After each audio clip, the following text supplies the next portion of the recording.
Hello，欢迎收听。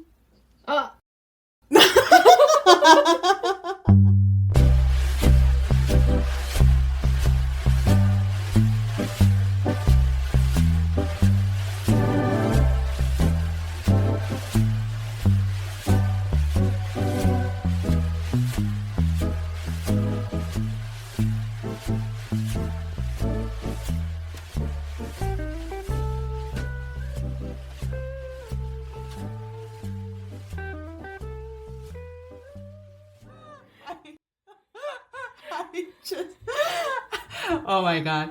I just wanted to try this out without telling you. Since the book we're covering today is set in Does that mean it's a you're translation listening of to? Yes. So I was thinking that so if I say, oh, hello, 欢迎收听, you would say like you have no idea what I'm saying, but you'll still go off the page, or you would just not say anything, or you would just, I was thinking like what you would react to this. So I'm not gonna delete this actually. It's fine, but like I think it was quite different from what I expected, like how it would sound. So hi Michelle. Hi, Sewon. I thought on my way from my exercise, I thought that it would be a good idea to share our listeners how things are going with our podcast. Every Thursday evening, we meet via Google Meet and do our recording. And I do most of the editing during the weekends, and I ask Michelle to proof listen our podcast. And Michelle mostly does all the social media uploads. Yeah, I do. And we decided to upload this on every Monday at 11 a.m. So It's which 7 means a.m. 7 a.m. Yeah. It is 7 a.m. It is 7 a.m. It is. So which means that for both of us, Thursday is quite busy. It's quite demanding because as far as I know, Michelle goes to swimming on Thursday, and one of my resolutions for this year is that I try to do yoga 4 days a week. That's like I try to keep the streak of exercising. So I do my yoga on Thursday, and actually Thursday is my last day of the week that I do yoga. So turns out that Thursday these days for me is the day that the whole week ends, if you get what I mean. Like, it can be applied to me as well because it feels like the final day of the weekdays. yeah, right. Because like it used to be Friday, like for not just for us but for everyone. But our podcast, we do our recording on Thursdays, which makes us very busy on Thursday, and it feels like, oh, Thursday, the big day, the thing is coming. Yeah, it's kind of, I wouldn't say pressuring, but what should we say? Like, what should we call it? Yeah, it's pretty much like the end of the week for us these days. And what happens is that it's 9 o'clock. It's past 9 o'clock actually, but we're supposed to meet at 9 o'clock like sharp. But it turns out that we, just come back from our workout. So yeah, she comes back from swimming. I come back from yoga. So like we need our time to have a quick shower before we dive into this podcast recording. So it turns out that I sometimes go like, oh, 늦을 것 같아요. Can we push it back to 9:30? And now, like today, it was Michelle that needed time for about 5 minutes. Yeah. She's usually the punctual one. I'm the lazy one. So So yeah, I just wanted to share our listeners how we do things with our podcast in terms of scheduling. Was there any listeners that ask you about our routine schedule or something? Well, not really, but some of them actually ask like the actual like work, like how things work in terms of editing and like do you meet each other? Like do you meet up at some place and like do the recording together or like so I tell them I meet you online and we record our own voice and we try to like combine it together. And like they're very surprised of how things are done. And secondly, they're not telling me directly because they're too sweet, but I think they're surprised by the thing that I'm the one who's doing it, you know? 할 줄 안다고? 약간 you, Sewon? You 네가? edit, like, people are surprised by that? Yeah, it's because people like everybody's asking like, so like who's the one editing all the stuff, and like I kind of feel like they expect you to be the one who's doing all the editing and stuff. So like whenever I go like, no, it's me who's doing the editing, and it's getting better, don't you think? And they go like Smiling at you? Yeah, smiling at me and like they go like, "Oh, 그렇구나." What's that supposed to mean, folks? Yeah, come on. Like, Sewon is like really like improving her editing skills. Like for the very like first episode, like our pilot episode, it took me literally an hour to include the intro music. So I was like figuring out like 이걸 어떻게 하는 거야, and then yeah, for our, like the second episode, 나 안녕이라 그랬어, just including music and like cutting out the edges of the start and the end. It was just 15 minutes done. Wow. Anyways, how was your weekend, Michelle? My weekend. It is not about the last weekend, but I think it was last Friday. I went to see the play again. Yeah, the play that I mentioned in episode 1, 살아있는, 수선하기. And, well, you may remember that I didn't exactly rave about it at the first time, and the reason why I went back was like so many people told me that you have to see it with Son Sang-gyu, the actor Son Sang-gyu. Oh, so the cast, the different cast. And so I did, and honestly I was really shocked because I couldn't believe like how different the same play can be, like just because of the actor. It was so surprising. Like, have you heard of it, Son Sang-gyu? No. Like, he has mostly worked in theater, so like if you don't watch plays often, like you might not really know him. Like, he actually did appear in the drama 괴물, and that was the one where I first saw Kim Shin-lok as well. But to be honest, I barely remember him for that actually. But like if he's on the stage, like he's on the completely another level, I think. I can say that if Kim Shin-lok feels especially like strong in film or TV drama acting, he is totally optimized for the stage, I think. Oh. I heard after watching this play that like he is on the very top tier of the field of, theater acting in Korea. And I heard that he's very much renowned for that. So like I can say that he has a very successful career as a theater actor, I think. Oh. So you basically like the version that he did? Yeah, actually I did. Okay. Like Yeah, go ahead. Oh, like as I told you before, it was a one-person play, and he has to like play all the multiple characters by himself. Yes. So like it can be imagined that it would be easy for actors to like blur some characters together, even though they are the different characters, or like actors can overact just to differentiate the characters. But like he actually controlled all the pacing and tone of every single character so precisely. So like at the same time, like there is a character as a narrator of the play, and he kept the narrator character as some kind of an emotional center of the play, which can be on kind of an axis that holds all the characters together. And it was really well balanced, I think. And he was really good at it. And I told you that like the play wasn't just my taste. And even now, like the overall play, right? Overall plot. And even after I saw such an incredible performance, I think there are somehow like beyond all of that, like beyond my taste. Like I found myself so deeply moved. Like I cried multiple times.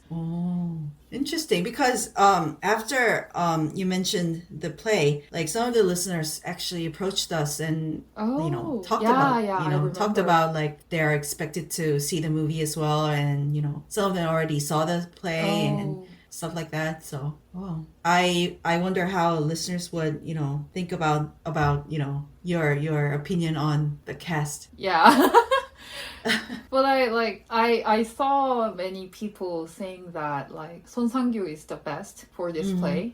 So like I think many people would agree on my opinion, I think. And also like when he did the curtain call, like he came into the bright lights of the stage and he was like drenched in sweat because he has played like straight for 100 minutes alone.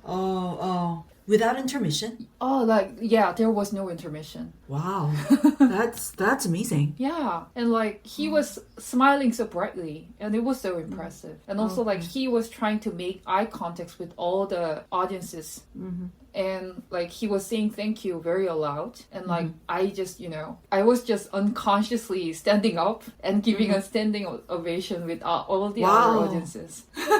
So you're so immersed with the vibe or the energy of his performance. Oh, that's great. And I also remembered like many actors say that like from the stage you can see all the faces of the audiences. So and my seat was quite close to the like stage. So like I somehow felt like he was at some point watching at me, or the like me including like all the other audiences around me. And I tried to really like smile brightly as well, because I wanted to like some kind of like he can take in all the positive reactions from the audiences. You kind of wanted to support him, right? Yeah, like I wanted to make him happy. That's so sweet of you.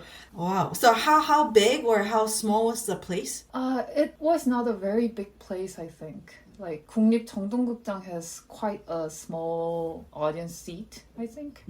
Oh, there are about 300 seats in the theater. That's a lot. Yeah. Were the seats full? Yeah, all of them were like sold out. Oh, so it's not, the place wise, it's not small. It's quite. Yeah. I have to say that it is not small. Oh, and still you're quite near him in terms of. Yeah, I was quite close to him. Amazing. Yeah, so it's only the cast, 2 of them on the cast? No, actually there are 4 of them. And the other 2 actor and actresses are like they are much more younger, I think. Younger than 2 of them. Kim Shin-rok and Son Sang-gyu, both of them. Okay, like I wanna recommend our listeners to like go see the play as well. But I think the play, the very last play will be like on like March 8th or something. Oh, so it's coming. Yeah, it's coming. It's coming towards the end. It is with Son Sang-gyu, and I heard that all the tickets are already sold. See, it's almost impossible to do anything here in Korea. Yeah, reservations 진짜, the booking is 진짜 so difficult. Seriously. Oh my god. Yeah, but still I'm very glad that you got to watch the play twice and see the difference, and you got to do the comparison between the 2 casts. Just great. And I feel kind of lucky because like it is the very last year of Son Sang-gyu to play this play. So like it will be my last chance to see him playing this role. Great. So that was my like Friday night. How was your weekend, Sewon? Mine, like my weekend last week, I didn't leave Seoul. I stayed in Seoul because I was planning to take a Chinese test. But the thing was, before we get into that, my MBTI is INFP and like INFP, and I'm really P person. actually. P person. So, okay. and the version of me working and version outside of work is completely different because, of course, at work you don't procrastinate at work, or you need to plan ahead and you need to keep things in order and everything. But that's just work. And outside of work, I just let things go and just, I don't know, like I just, I don't really... I'm not a very tight person when it comes to scheduling. And I just, whenever I have like meetings or things to do during the weekends, what I do is like, I kind of know that the third week has something and it's in between Tuesday to Thursday. That's how my things work, my personal things work. So last week, my Chinese test was supposed to be on Sunday. So it was on Sunday, and I knew that it was like either on Saturday or Sunday. So that's why I stayed in Seoul, right? So I naturally thought that, that must be Saturday. So like I told my family members that I'll be staying here and like I'll be waking up really early so that I could go to the test taking place. And it was on Saturday. I was all ready. I was all dressed up, and I was like, I took a bus, got off the bus, and I got to the... Well, by the way, the test taking place was 학교, like all the overseas Chinese people go to. Where the is school it located? It's in Yeonhidong. 연희동. So it's not very far from where I live. Yeah. So I got off to the bus and I went there, and the school's closed.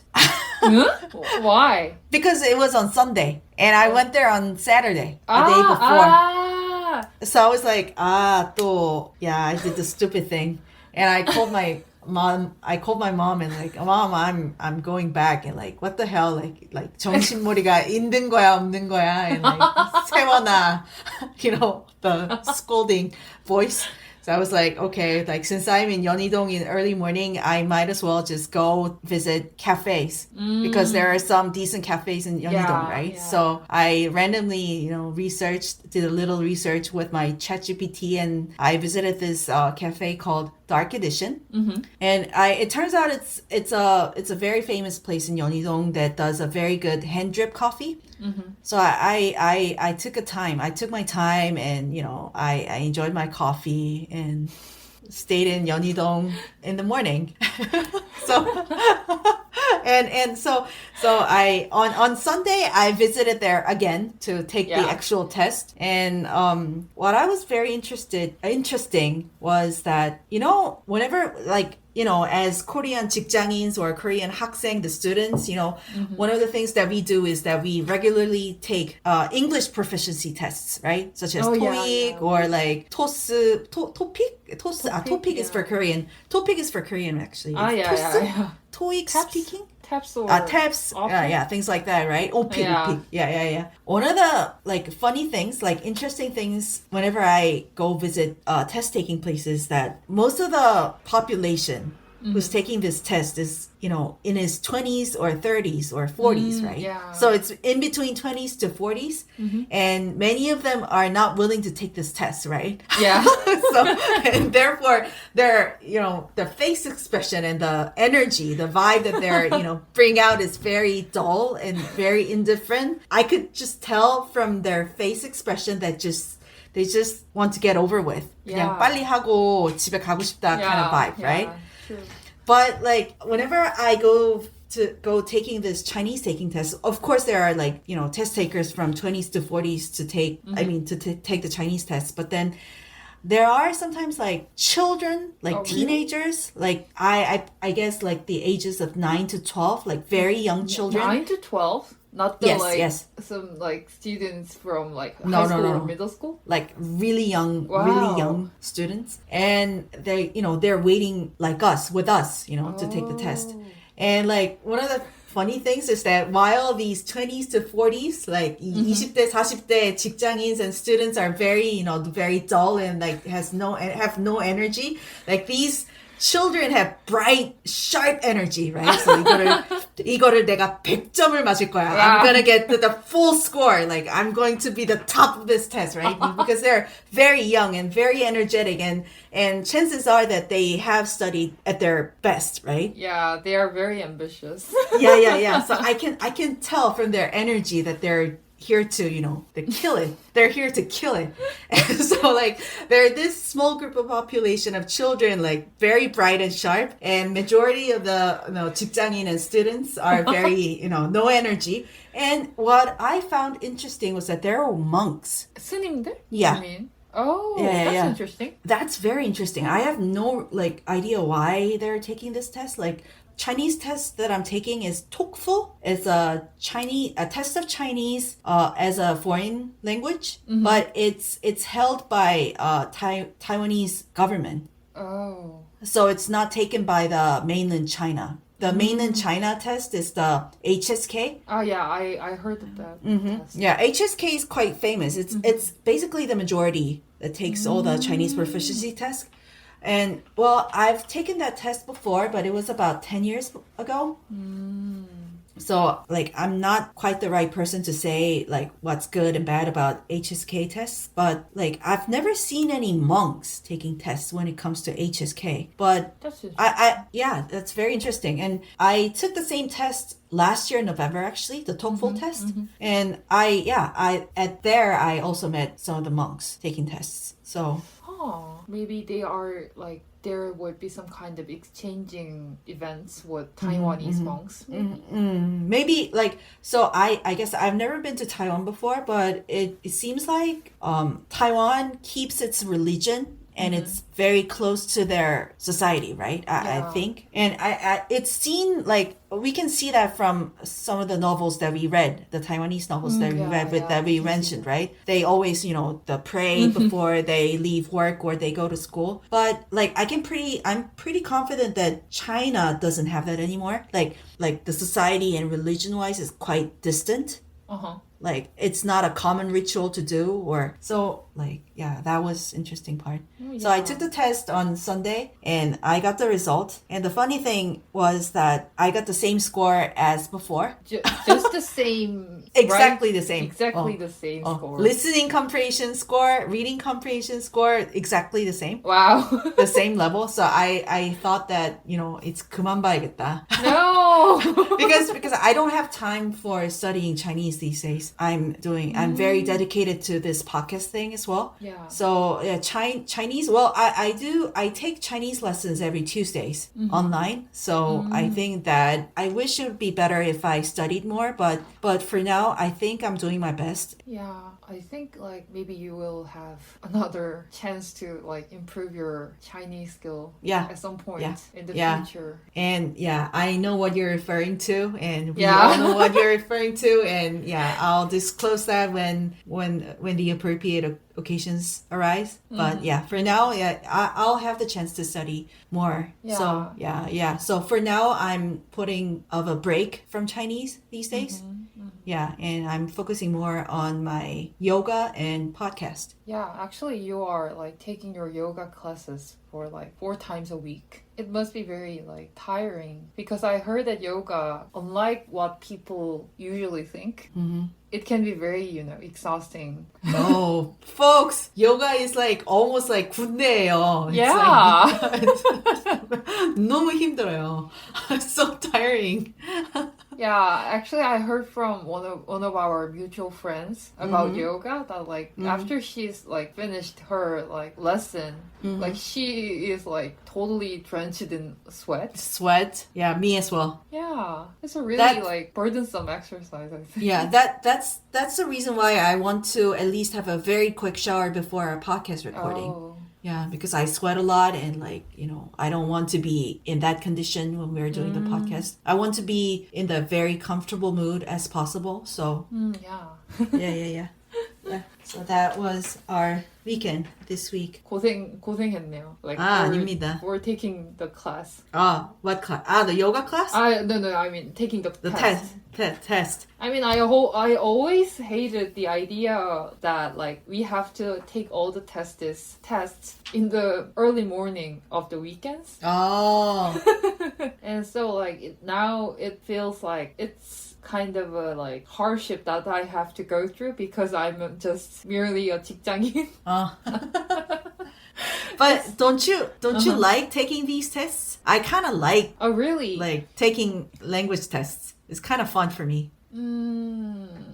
I've taken TOEFL, TOEIC, and OPIC, and I think I never liked all of them.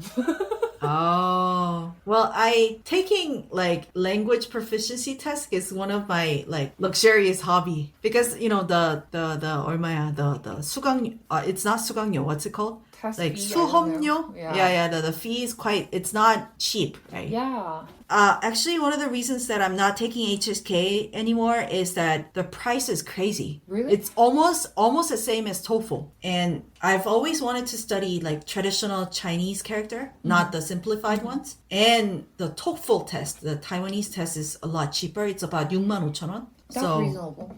Yeah, that's reasonable, right? So, yeah, that's why I 뭐라 해야 돼? 훼손했어요. You like kind of like changed your strategy. Yeah.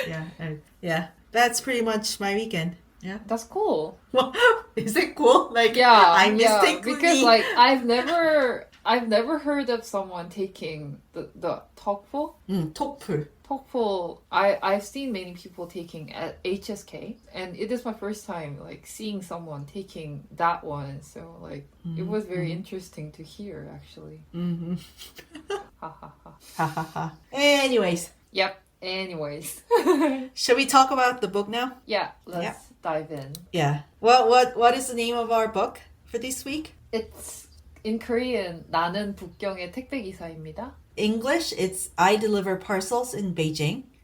And to give the listeners a brief introduction of, it is a memoir that follows the life of a delivery driver, and he navigates the fast-paced streets of China's capital, Beijing. And through his daily routines and personal reflections, I think the book basically offers an intimate glimpse into the realities of like urban life and the human stories behind the parcels, the packages we often take for granted, right? Yeah. And like to also give you a brief intro of the author, Hu Anyan. Yep. Just give me a second. I did a little research with my ChatGPT 선생님. So the writer Hu Anyan is a Chinese writer, best known for this book, this particular memoir, I Deliver Parcels in Beijing. And before becoming an author, he worked as a delivery driver in Beijing. And like his writing about delivering parcels draws directly from his own experiences in the city's fast-growing economy. And through his like diary or his work, Hu, the writer, offers first-hand perspective on urban labor and everyday life in contemporary China. But what I wanted to mention was that he's basically he talks about contemporary China, but I also think that it could also be reflected in Korean society as well, right? Yeah. Because the big city urban life is pretty much the same these days, pretty much everywhere in the world, I believe. And I'm not sure how Korean 택배기사, how Korean parcel delivery workers are doing their job, but I'm pretty sure that the system is quite similar. Yeah. It must be, I think. Yeah, it must be quite similar. Like, I think the scale-wise, the China must be very bigger. Yeah. Like, much bigger, much bigger. But then I think the structure or the system that goes around within that society, I think it's quite similar. So I thought we should go chapter by chapter, or we should just randomly talk about like the stuff that comes to my mind, to our mind. I think it would be kind of difficult, but like not in the very like specific chapters, but still like I think I can talk about very first phase with the company S. And then after that like Pinjin, and after that like he wrote memoir about he's like past all the jobs that he's done. Of course, it is the book's main topic is about the labor, modern labor at the like very metropolitan city, but still like he talks about what he's thinking or like his personal opinions about freedom, and those parts were very interesting. But still, like my overall impression on this book can be like centered on his perspective on the labor actually, and the like how he interacts with the customers of the delivery service. That was the most kind of stark one to me.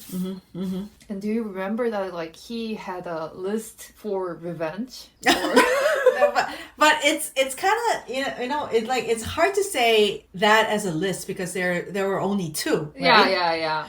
Actually, but still, like he kind of like said it, referred to it as 복수 메모장, which can be like revenge memo or something.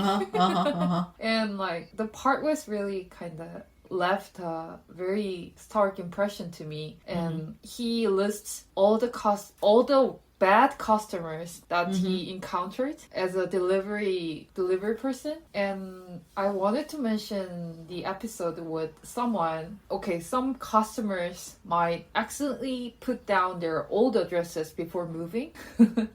Then when the packages get delivered to that old ones, like they start to blame the driver. I know. And like they are like, why didn't you check? Like why didn't you do your job properly? But how am I supposed to know your new address, Yeah. 어떻게 알아요? 그러니까, yeah, like there is no way to, verify the new address for the drivers actually. But so like drivers do go through verification procedures. But when someone is determined to be unreasonable, there is no way to win actually. 진짜. 그러니까 like in Korean, like it's someone like 논리가 안 통하는. Yeah. You are just like, it is like speaking to the wall. So like there are like these bad customers, and usually the drivers end up compensating for the loss themselves, and in financially and also in terms of time as well. They have to compensate them. And speaking of bad customers, I was kind of shocked to find out that in China, like especially when it's a parcel from the online home shopping, like do you remember the line where like the delivery worker should wait until the customer opens it up and like try it on? Yeah. And if he or she doesn't like it, they just give it to the delivery worker, and like the delivery worker has to pack it like again and like and bring it back. Yeah, like to they the have to to the pack center. it up for like about 30 minutes. But like I Michelle, I rarely shop online, so I wanted to ask, like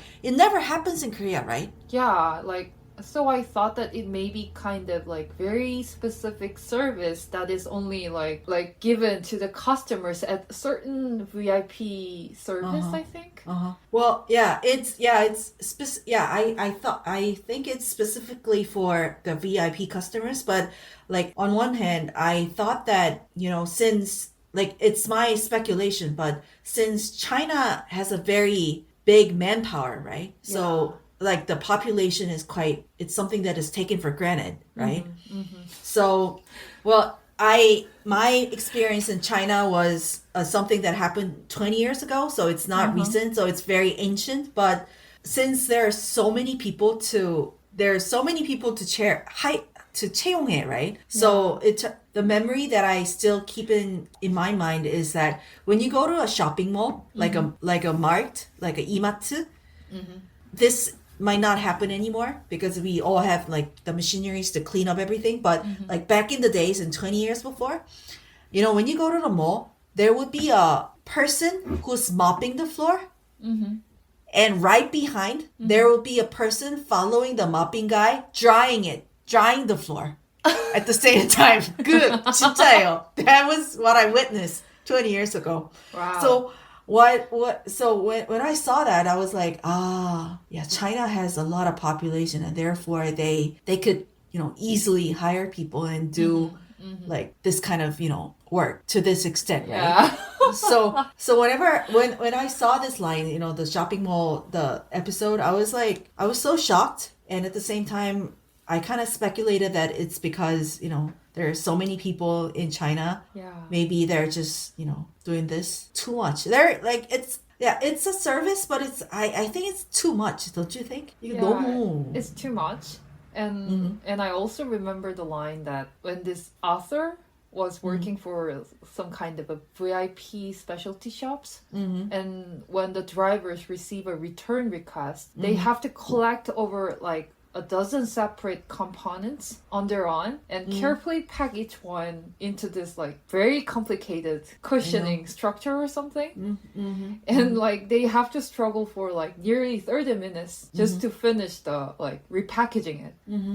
And like I totally don't get the sense, because like I was just kept thinking that why does a delivery driver have to do all of that? Isn't the just delivering the package enough? I was thinking that.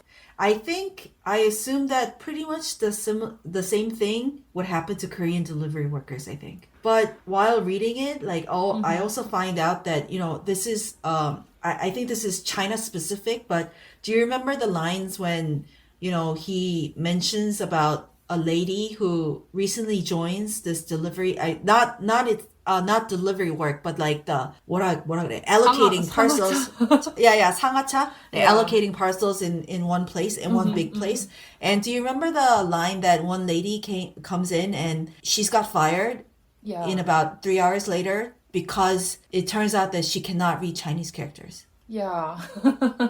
그래서 I was like, because I'm pretty sure that illiteracy is a little higher than it is in Korea because of, you know, the language barrier. The Chinese character is complicated and it's hard to learn and stuff like that. So I was kind of, you know, feel sorry for her. And at the same time, you know, there's something that could be something that is happening. Like I could also find it kind of sad that, you know, at the line that, you know, one of the female worker is pregnant, and like there's a line that, you know, nobody's gonna help her because you know, if they start to help her, the whole working process will be slower.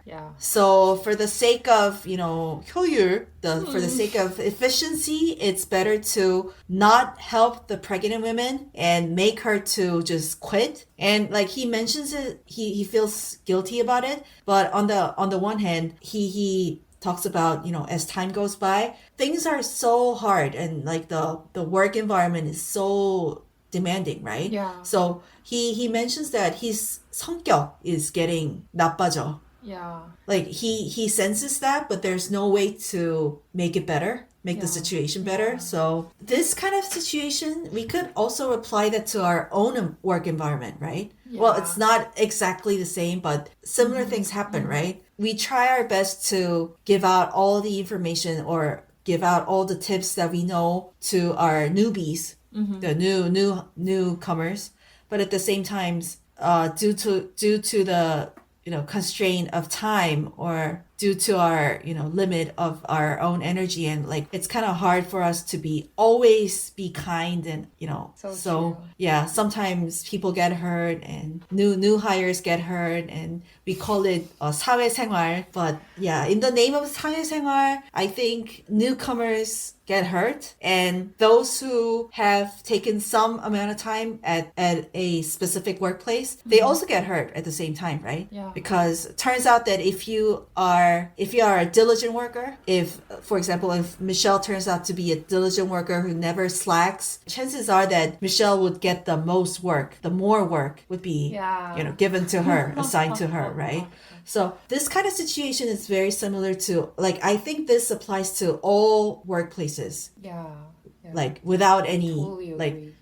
it's not about country. It's not about like the type of work that we do. It's quite similar, and and what I felt was like, you know, we all know it's about the system, right? It's in the system. The problem resides within the system, not between us, right?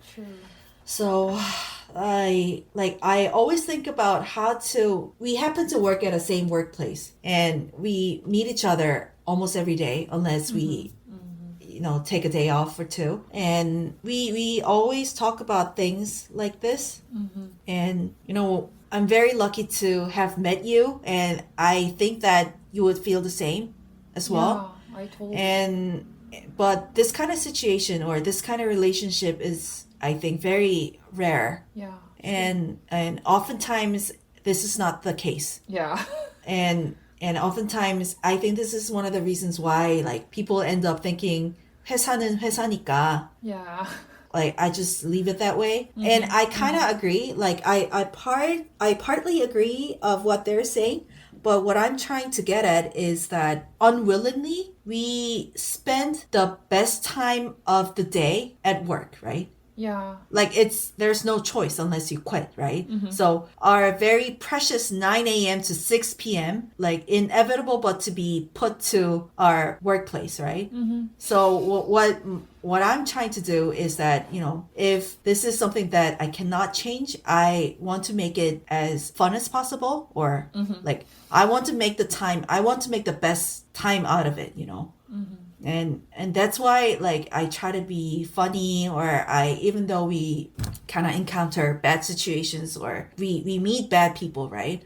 But at the same time we try to I try to make things lighter as possible so that we all end up, laughing about it rather than, just stressed about it. So yeah, it overall like made me think about like it is inevitable to not think about 우리 회사, right? Our work. True. So it was there are a lot of takes that we could think about throughout the book, which we will get later. I don't know what more to say, but then it many of the episodes that he mentions, it somehow apply to our own situations as well, is what I wanted to say. And when he is talking about his working situations, it is very universal. And do you remember that among the coworkers, they have to play kind of a zero-sum game? Oh, what was it? Like, can you... the zero-sum game over which delivery zones are good. If the delivery zones are bad, like it takes much more time to like finish all the delivery jobs in a day, or like it is very hard to find a way to get to the destination or something like that. So like it was very relatable actually, like about the zero-sum game part, because like for example when we are kind of like, I think things are getting too specific, I think. Are you gonna talk about 업무 분장? Yeah. Yeah. We can discuss that later. Yeah, like I experienced this kind of situation, and also like I think most of the people can experience this kind of thing, like about when you are on a certain team, like, and we have to divide the team's work for each person, and like someone has to take the difficult or very tiresome job, and it kind of feels like even though I really don't want to, sometimes I have to play a zero-sum game between my colleagues, because like I know that this specific job will be very burdensome to anyone, so like I don't want others to take the job as well, but still I also don't want to take this job. Of course. And this kind of situation makes me very like frustrated. Yeah, things happen like that. Yeah. And like if you stay in that kind of environment for a very long time, I think people can be like, instead of becoming considerate or empathetic to other people, you start to develop hostility toward the people that you work with. And like hostility can be expressed in some way that you don't feel guilty even if you wrong them, or like you lose the will to change the way you are becoming. So like, like instead of sharing something with a colleague, it often feels like you have to take it from them. Yeah. And like even when you are doing something wrong, right? Like it is very easy to like shift the blame, like to say something like, you are the one who made me act in this way. So I thought that like all the situations the author was like kind of describing all over the book was kind of very well, anyone who works can recognize these very, very negative emotions that you can feel at the work. And also, like, I really love the way the author expresses these kind of, like, very negative emotions with very striking honesty. I felt that, like, he was not lying to himself and to the reader as well. And it was really, like, impressive and also very kind of touching to me.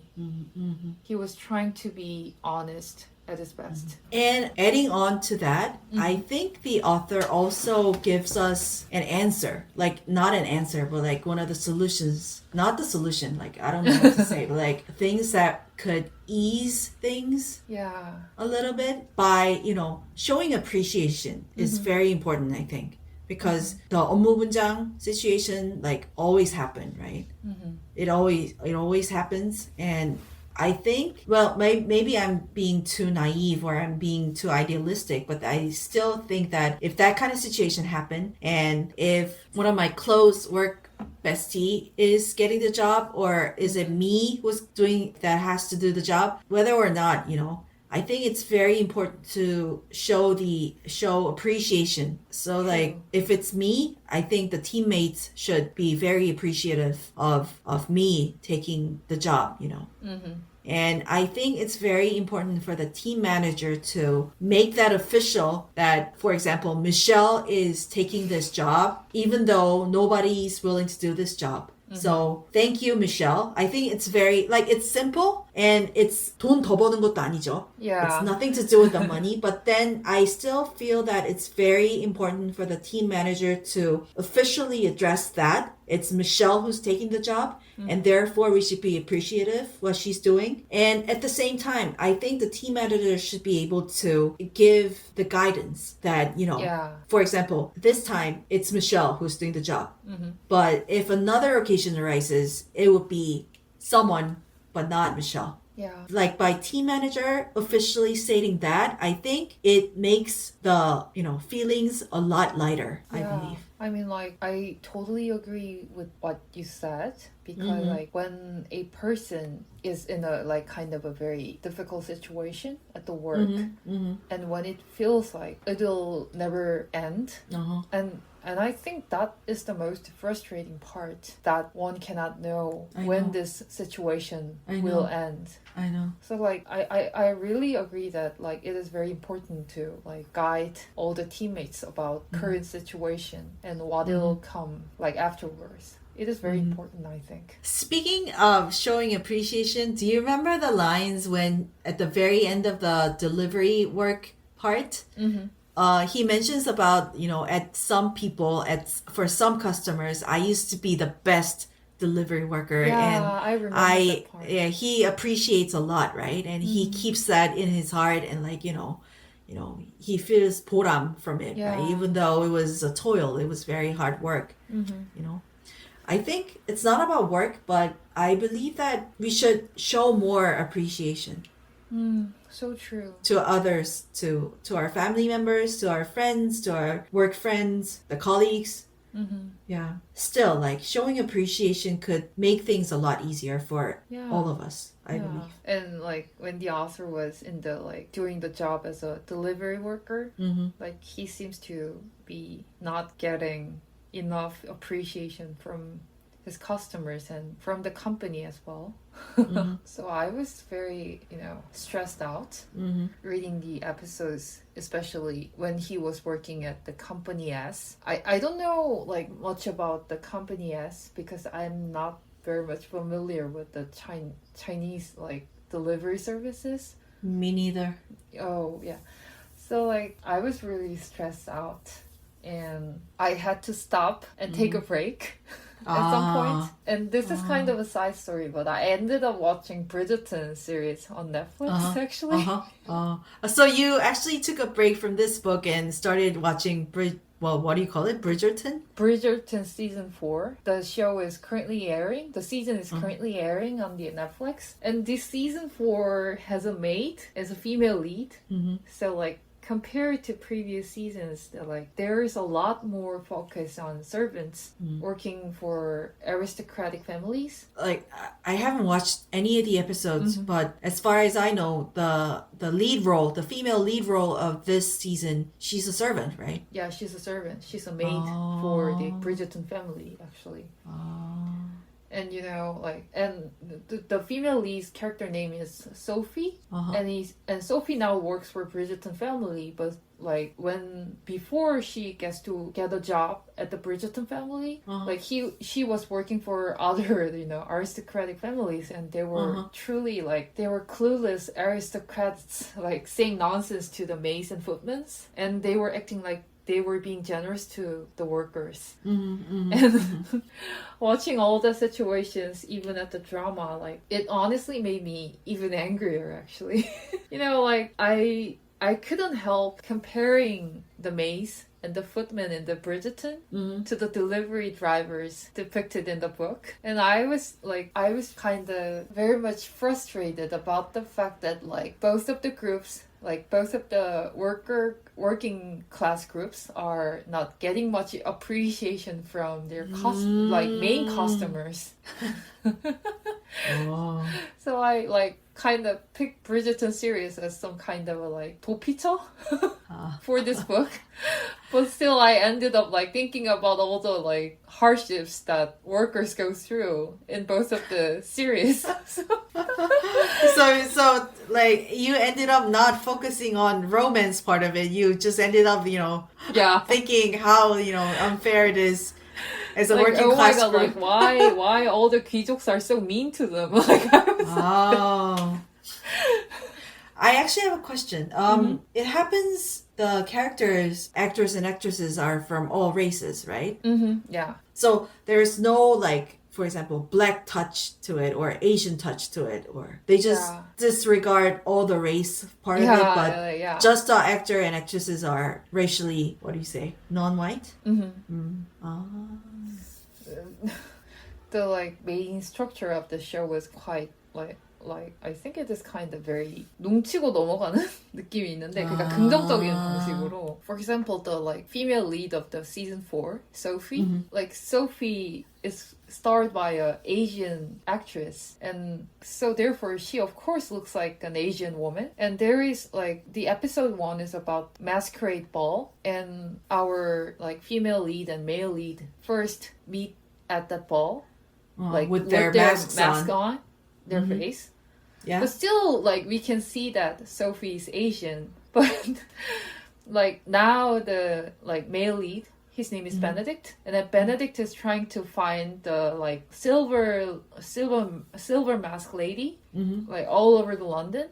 And I was kind of surprised that, like, he is not looking for someone who is Asian. Well, for example, like, I'm sorry, like, I have zero knowledge of Bridgerton series, but like when is the 배경 시대? The like Regency era of England. Regency era is like, and the like season 1's male lead was black man, and also the like second season's the heroine was the DC woman. So like it just goes like that, I think. It is kind of difficult for them to mention in that specific situation, you know, like I'm a guy and looking for a lady with a silver mask, and like even though I know that like she's an Asian lady, for some reason like the films or I think it's kind of hard to mention that part, you know. I'm looking for a sexy lady from Asia, like where's that? 그런 I think it's very hard to mention that part of it, you know. Yeah, I agree with that, but still, like, I was just kind of like very 답답해 when I was looking at Benedict. Like, come on, you just have to look for Asian girl. Do you recommend? Like, is it worth watching Bridgerton? Yeah. I Seasons enjoyed 1 to 4? watching it actually. Like, it is very fun to watch the show. But the basic theme is romance, right? Love. Yeah, right? the romance, and also like especially the season 1 was kind of an homage to Jane Austen's Pride and Prejudice. It seemed like that, and I really enjoyed it because I also very much like the Jane Austen's novel. So. Do they have Mr. Darcy in it? The male lead of the season 1 can be like compared to Darcy, I think. I love Jane Austen. Yeah. Then you would love like watching Bridgerton series, I think. Okay. All right. Yeah. now I think like we are kind of like have to like discuss about this book in a random way, I think, maybe. I think we're already doing this, right? Yeah. Yeah. Yeah, like so like there is 근데 여기서 바꿀 수 없는 것 같아요. 그래서 I like we could do whatever we want to do. Yeah. Yeah. And I think it is more like convenient way to talk about this book because I felt like even though like the experiences has been like in different time period, but still some kind of episodes can be overlapped. So exactly. Yeah. And like the book itself is quite different from the previous one that we dealt. Yeah, I think it's we're doing fine with just mentioning. Yeah. Like since you mentioned our last book, 안녕이라 그랬어. There was some part that remind me of that book, 김혜란's 안녕이라 그랬어. There's a scene where Company S emphasizes how important it is for delivery drivers to be kind to their customers. Like even like asking them to take out the trash for customers or 맞아. What the hell? 진짜. And like drivers must always maintain a friendly attitude toward the customers. That part reminded me of the like short story 숲속 작은 집, The Little House in the Woods. Oh. Like, do you remember that like the protagonist Unju wants to maintain a good relationship with the housekeepers? Yes. And like she wants her goodwill to be compensated by the maids, the helpers. Yes. And like we were talking about that, like she wants something reciprocal.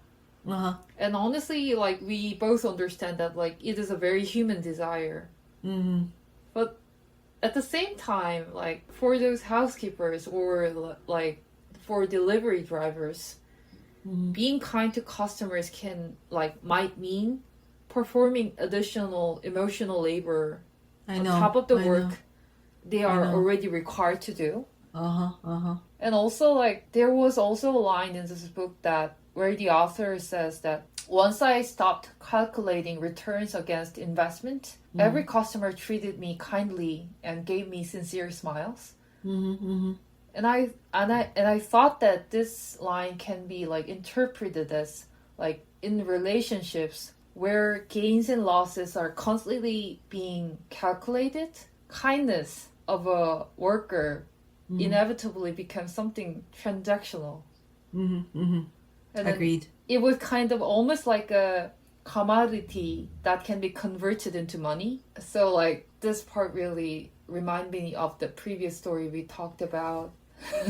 And I was also like once more thinking about Unju's attitude toward the maze. It's a very difficult thing to talk about. I think there's a very fine line between the relationship of a customer, like the one who's using the service and the one who's providing it.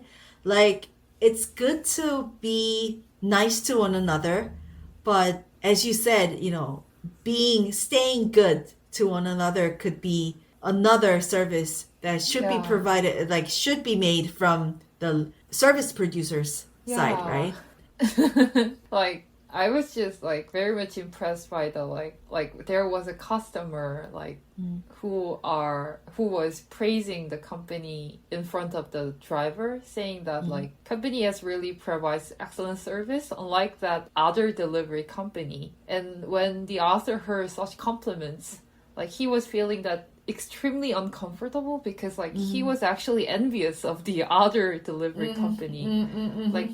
Like if he was working in that other delivery company, like he won't be dealing with garbage of the customer or star ratings or like he won't be reprimanded at the slightest mistake. And I was very much like impressed by like how he shows his envy to other like company workers. It's almost like an arms race, Yeah. during the Soviet Union time, because so it's like it's a limitless, like never-ending competition. So like the 택배 회사 A is like forcing their workers to do this, and the 택배기사 B, 택배회사 B is like on top of that you should do this, and like it's like on top of that thingy, like it never ends, right? Yeah, so all the responsibilities of the drivers are just stacking up. I know. So like, I know this is a very like controversial thing to say, but then you know how AIs and the robots of the future, of the near future, will, you know, take over most of the menial jobs that happen in our like everyday life, right? Like there are like discussions happening about it, and like there are people who actually depend on it. On those kind of works, and therefore very afraid of what is about to happen in the future.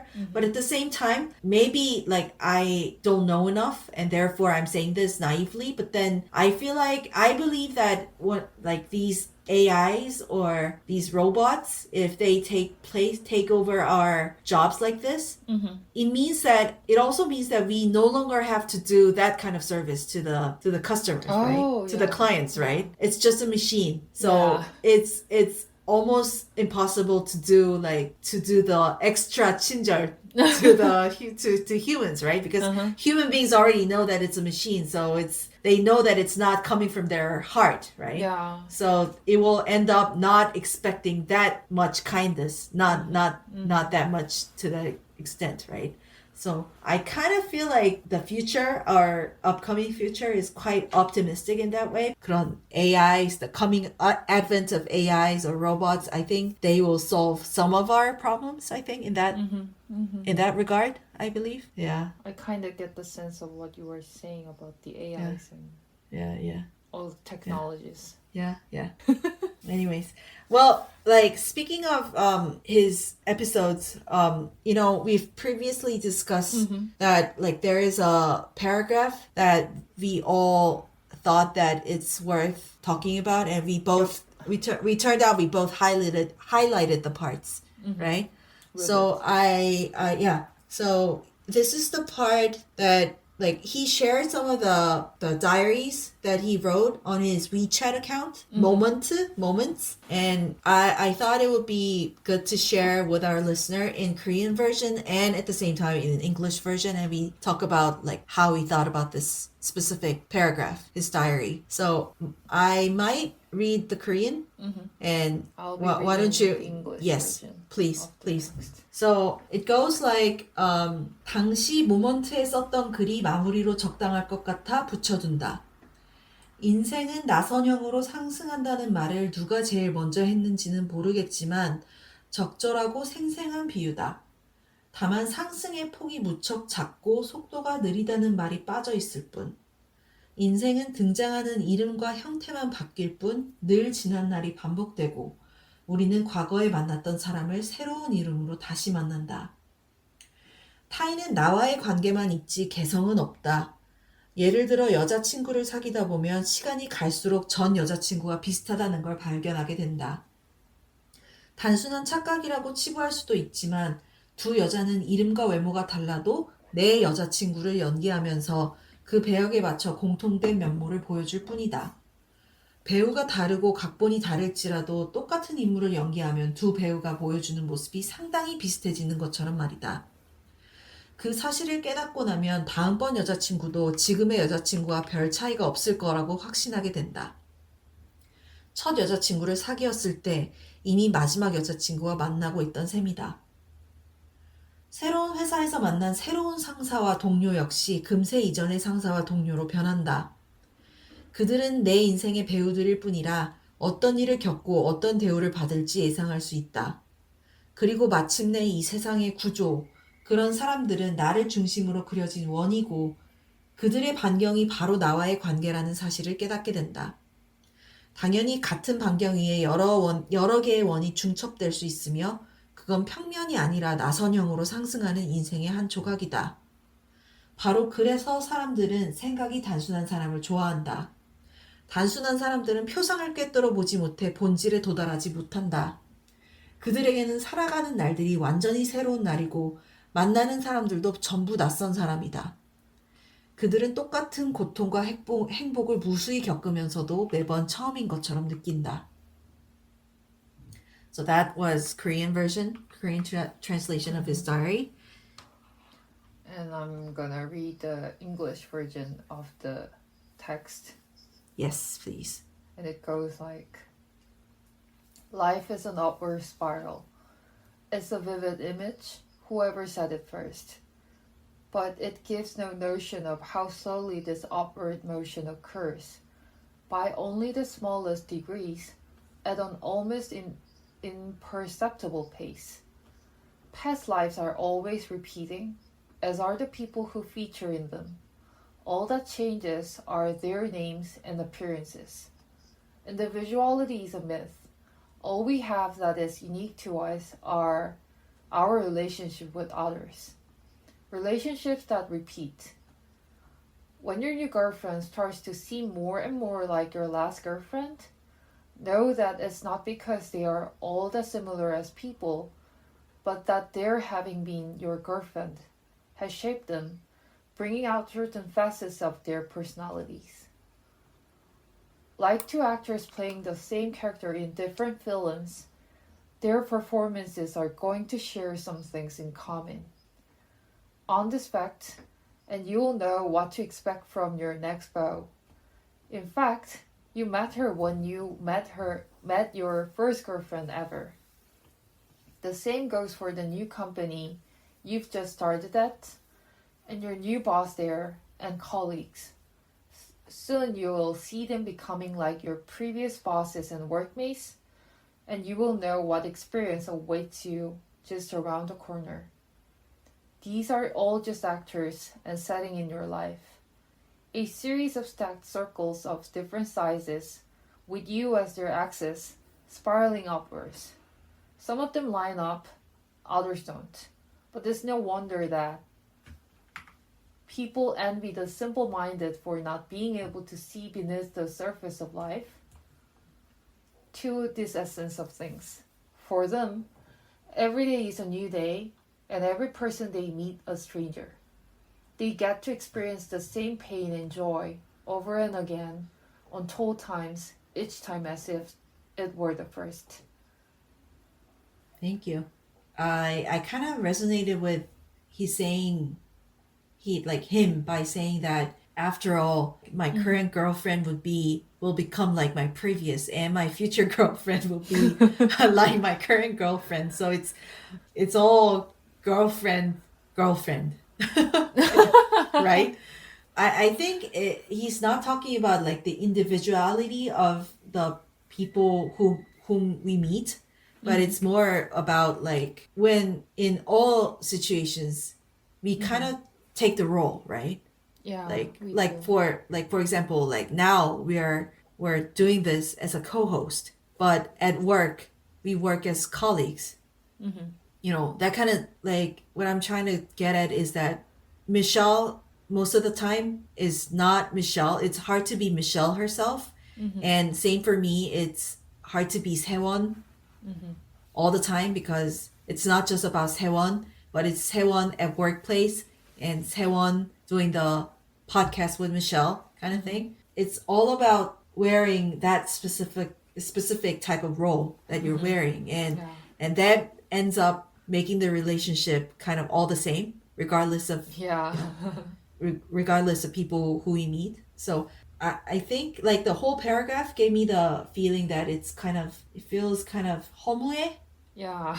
Like I get it, but at the same time, like I cannot deny the fact that I'm more of the 단순한 사람, the what do you say, the simple person, the simple people. Like I fall on that category. Like he kind of described it as a person who is kind of stupid or like not sophisticated enough to see the 본질, the quintessential thing.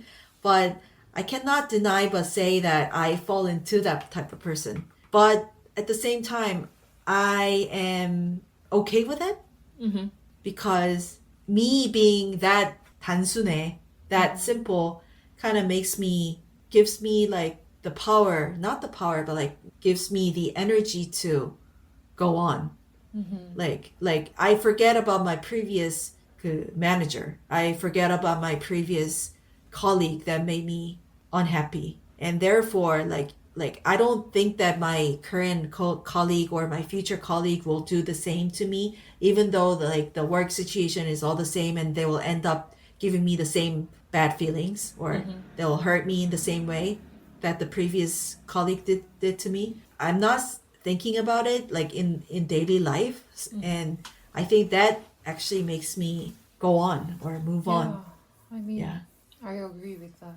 Well, like, how did you think about this paragraph? I highlighted this part when I was reading the book, but still, like, the part he mentions the like similarities between his girlfriends, I was kind of 상처받아. Yeah? Because I felt like if his ex-girlfriends see this text, I thought that they would get hurt. But 근데 Michelle, I think if his girlfriends are smart enough to see the 본질, like the core essence of this paragraph, like they will know what they're saying. Like, you know, his first girlfriend liked 마라탕, or the second girlfriend like 로제 찜닭, right? They're two different people, but you know what he's getting at is that, you know, they end up 찡찡거려 or they being whiny, you know, that type of, you know, the typical girlfriend things that, you know, girlfriends do or boyfriends do. I think he's talking about that, but I still get that the girlfriends might get hurt by reading this paragraph. Yeah, also like I specifically highlight this part because, well, it was because that I was like, as I mentioned before, I was really surprised by the author's honesty. Like I kind of expect that the WeChat moment will disappear, just like Insta story. But still, so like this text may have disappeared already on the platform, but still, he decided to put this text in the physical copy of the books. And I was really impressed by his honesty. And I also kind of get the sense of this part because like we have to like, I remember that like even the Shakespeare mentioned some kind of line that like the life is some kind of a stage and men and women are playing the roles. I'm not like referring to the very like correct like, I get it excerpt, but I like, you know, like I know that you get the sense, but so like I can resonate with this text, but still like he was saying that the very simple person is kind of stupid, or this simple person should go through all the hardships every time. But still, like I think he wrote this text in the moment because the author thinks that he's the one who is simple. So like he has to go through all the like emotions or the hardships every time when it happens. I thought that this part of the book was kind of very 자조하는 in the tone. That's why we both felt that it's 허무해. Yeah, meaningless in some sense. Or like kind of the author seems to be exhausted at this point of his life. So like because of this text that we just read, the ending part of the book came to me in a more like 더 감동적이었다 그래야 되나? Could you share like how it's turned out in the later part of the book? Yeah, I was 어디 써놨어요 그 본문을. Yeah. Take your time. Like the part that where the author brings up Virginia Woolf's writing about the poet Letitia Pilkington. I'll just read the part where Letitia Pilkington is mentioned. Letitia Pilkington possessed refinement and vulgarity, philanthropy and resentment at the same time. So when I first read that passage about the Letitia Pilkington, I was moved to tears. Woolf concluded like this. Though she lived a life as rough and tumultuous as an adventure, she maintained an optimistic spirit and did not lose her cultivation or her courage. Because of the spirit, that cultivation, and that courage, she was able to make jokes until the very last moments of her short life and to enjoy Rostock even when her heart was broken and debt collection notices were laid by her bedside. So I thought that in this text, Letitia Filkington is just the same person that he mentions in the WeChat moment. Right. That simple person. And the author said that he was moved by, like, very deeply moved by Pilkington's story. And I felt like the author was now able to, like, embrace himself. And he kind of found the courage to move on as he is now. Oh, Michelle, you're so 똑똑해. I was What? very impressed. Like, I had zero clue. Like, I had no idea, like, how that could be aligned to the paragraph that we just read. Oh, amazing. Oh, that's so good. That's so cool. Wow, so, like, I mean, of course, I love the honesty or the, like, preciseness of the book. But the real, the part that impressed me the most was that, like, we could see his phases over his life. Right. Like in the very first like phase of his life, like he's very shy and he's unwilling to meet anyone or talk to anyone, and like he slowly changes, right? Well, Yeah.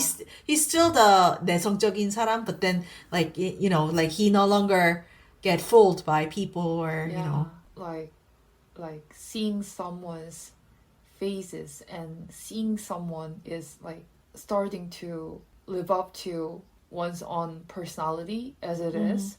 Mm-hmm. I personally think that kind of reading can sparkle like a gem. So like I really love that part.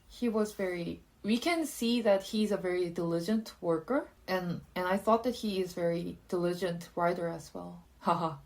Like I think he mentions that he's also writing like some novels as well, right? Yeah. Even though this is the most renowned one. What else? Like, do you want to mention other parts of the story? Like, is there any specific parts that you want to discuss? I kind of like it's not impressive, but then like I don't know. Like, do you know the times that he started like working together with a business partner at a shopping mall in some place in Nanning or something? And I really enjoyed the part. Like, the shopping mall. Reading perspective. Yeah. but like for me, like the very first time that he decided to move to this region with a business partner to start up a clothing business, and I was like, this is the last thing that you should do, thinking about considering your own characteristics and like your own traits. I think 옷장사 is the least favorite thing that you should go for. Like 전혀 안 어울리는데, and I was like, 이거를 왜 했지? But he's quite successful with it, right? Yeah. In the end, and I just specifically wanted to emphasize the parts where he's so stressed that competition is so fierce, and so like every corner of the every shop owners start to blaming things or like spreading rumors about their neighbor workers and like neighbor partners, and this is like, and for him, like he's getting better in terms of I would like to say he's more seasoned as times goes by. Like he's mature and he seasons, which means that he knows like how things are going around the society, and like he knows how to avoid things and stuff like that compared to his previous years. But still, like his core part of him is not changing, right? Yeah. And therefore he's still very stressed and he still feels very guilty, and all these bad feelings, guilty feelings, angry feelings, like all mixed together while he's working at the shopping mall. Like I was like, 그러니까 그거를 하지 말았어야지. He's so stressed, like, and he talks about, there's a part where he describes that, since it's a shopping mall, there's no window, like there's little light coming in from outside. And like by the time he started to quit his like business, and he takes a round, like he takes a tour, a little tour of his the region that he worked, and he realizes that he has no idea about this region because he was just working for 6 years. Yeah. Yeah. So I kind of like, I have a mixed feeling towards this because I, at the first, like the very first impression is that you shouldn't have done this. But at the same time, I'm glad that you did this because it feels like you've grown from this experience. I also felt that like at this stage of, working in a shopping mall and, always competing with the neighbor like sellers, I felt that like this author is growing up at this stage, and he looks at himself in a more objective way than before. And he also seems to be understanding of his own character more than before, even though like I can see that the situations were too stressful for him, but at the same time, like if this kind of thing did not happen in his life, maybe he would just still be the same as before. And I was also glad for him, very glad for him. But like I could totally get that he must have gone through a lot of hardships. Like he mentions that, right? Like after quitting that job, like he takes time, like he takes break from looking for jobs because he's too stressed. And I think that is the time that he started reading like fiercely, and like he starts to write things, and now like I felt like he now can contemplate on his own self, and it is very important to have those kind of moments in one's life, because like the jobs like the delivery driver that he did for quite a long period, that kind of job does not allow the employees to think about oneself. I don't know, maybe I'm rooting for this author. And I was Definitely. like sincerely happy for him to have this kind of break. So, and I remember like as listening to what you are saying, I remember the part that like when he was doing the delivery job and he was kind of like 정리해고, and so like he had like so much time than before.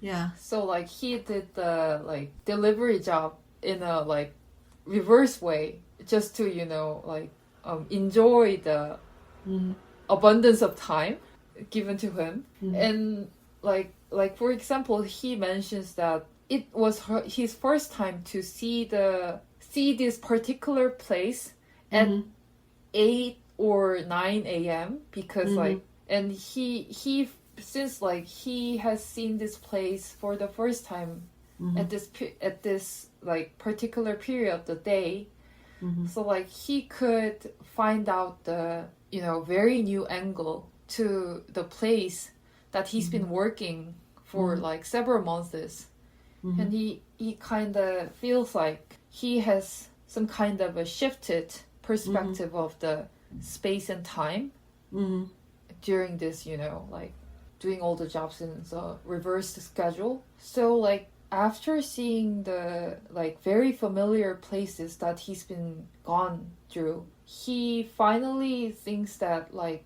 he himself doesn't have to be seen as some kind of a delivery machine that has to deliver like certain amount of like packages to the customers, or the like delivery machine who is paid by like 30 ryans in an hour. And I really love that part because it kind of 깨닫게 해준 거죠. Like we have to take different perspectives to be different from what we are now. Exactly. That was it. And I like speaking to like adding on to that, I think we could also talk about like how he talks about freedom. Yeah. Like I really like that part as well. Yeah. Could you elaborate since you started it? Oh yeah. There is a part that like he defines freedom, and I kind of can translate the like Korean text to English, a part of them. And he says that the freedom I want to speak about is a personal longing and self-realization pursued Yes. on the basis of a highly developed sense of self. Yes. Right. A spirit that is clearly distinguished from others. Mm-hmm. And there it goes, like, I believe that the more people there are who yearn for this kind of freedom, the more the world can become diverse and pluralistic, more equal and inclusive, richer and multifaceted. Yes. Yeah, I agree with 맞아요. this. In Korean, the last sentence that you mentioned is 내가 말하고 싶은 자유는 고도의 자아의식을 기반으로 추구하는 개인적 갈망과 자아 실현이며 타인과 확실히 구분되는 정신이다. 나는 그런 자유를 동경하는 사람이 많아질수록 세상이 더욱 다양하고 다원적으로, 더욱 평등하고 포용적으로, 더욱 풍부하고 다각적으로 변할 수 있다고 믿는다. This is the line, right? Yeah. Yeah. I to the author. I 맞아요. mean, like, usually, like, people sometimes confuse or like misinterpret the idea of freedom as like like I can do whatever I want. Yeah. And there's actually the part like he asks, like he self-questions that one of the acquaintances that he knows, like they do so-called the comfortable jobs. Yeah. And like people say that, oh, I envy them for doing the 꿀 job, right? Yeah. They envy so much for them as because they're doing the 꿀 빠는 job. But then he asks that, does that make them feel like, does that make them free? Yeah. Doing the comfortable job. Like, Yeah. are you really sure that they're free? Yeah. Yeah, it depends on people, but yeah. I don't think so. I agree to that. So like I want to be that type of person that he describes. And like I think we all should, consider how we could achieve this in our own lives, I think. Yeah. You know how in our daily lives, I'm not talking about other people, I'm talking about myself, but like, every day I literally just, whine about things that happens at work to you, right? And to you and to other colleagues and like, because it's natural. It's like, it's very like stressful things, annoying things happen all the time. And like, it stresses us out. Yeah. For sure. And we simply, just letting it out to relieve the stress. But I think if we keep this line in our mind, I think, and think about like how we should achieve this, I think it would lead us to the better way to become a better person and become a better, worker? Laborer? No. No, not 노동자 for Yeah, the 회사 situation, 회사 입장. But like, we will still remain as 노동자, like the worker, but then we will be more enlightened, or like our minds will be more open. Yeah. We're working, but at the same time, we know that we could be better, and we know that we're better beings. And we know that we could pursue the things that are good for all, kind of. Yeah.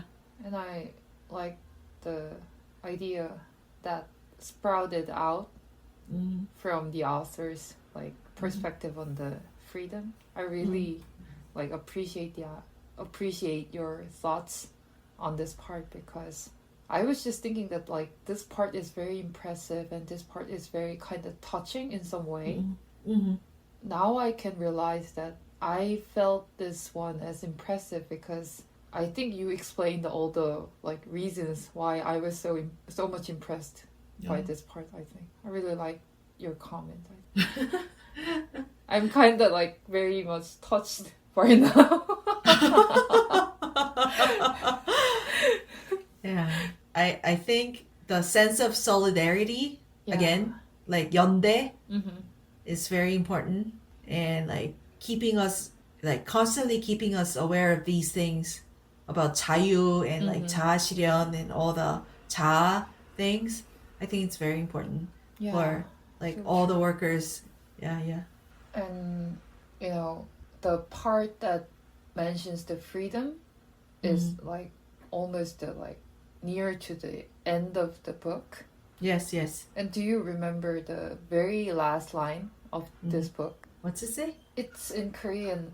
삶의 경험이 쌓이면서 원한의 무가치함을 깨달았기 때문이다. Oh. It is. I nearly skipped this part. Oh, it's great that you mentioned it. Yeah. Yeah, Go ahead. And it can be translated in English as like, it was because as life experience accumulated, I came to realize the worthlessness of resentment. Yeah. Now I want to read the Chinese version and see how this line is. Like, please do let me know how I'll how share it it to feels you. like in Chinese. Wow. Oh, this is going to be my profile line of this week. Oh, 멋있다. I mean, like the way the book ends with that final sentence. I honestly thought that it was kind of cool. Oh. This line makes me think that the author is actually 성불했어. Like he's actually reached to the level of Buddha. Yeah. You know? Oh. Whoa. Oh, this line is amazing. I didn't like, it's so, thank you for sharing this. No. You're welcome. I mean, like, resentment ultimately, it's a way at you, I think. So, like, for our own mental health, it's probably better not to stay in that resentment, the emotion for too long. Yeah. Because it's 무가치해. Yeah, it's worthless. Whoa.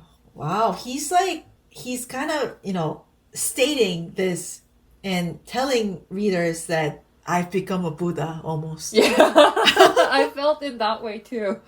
Wow. 멋있다. I wonder how old he is. Yeah, I also wonder that. 79년생. He's born in 1979, so he's 10 years older than me. He's 46 and he's Buddha. Wow.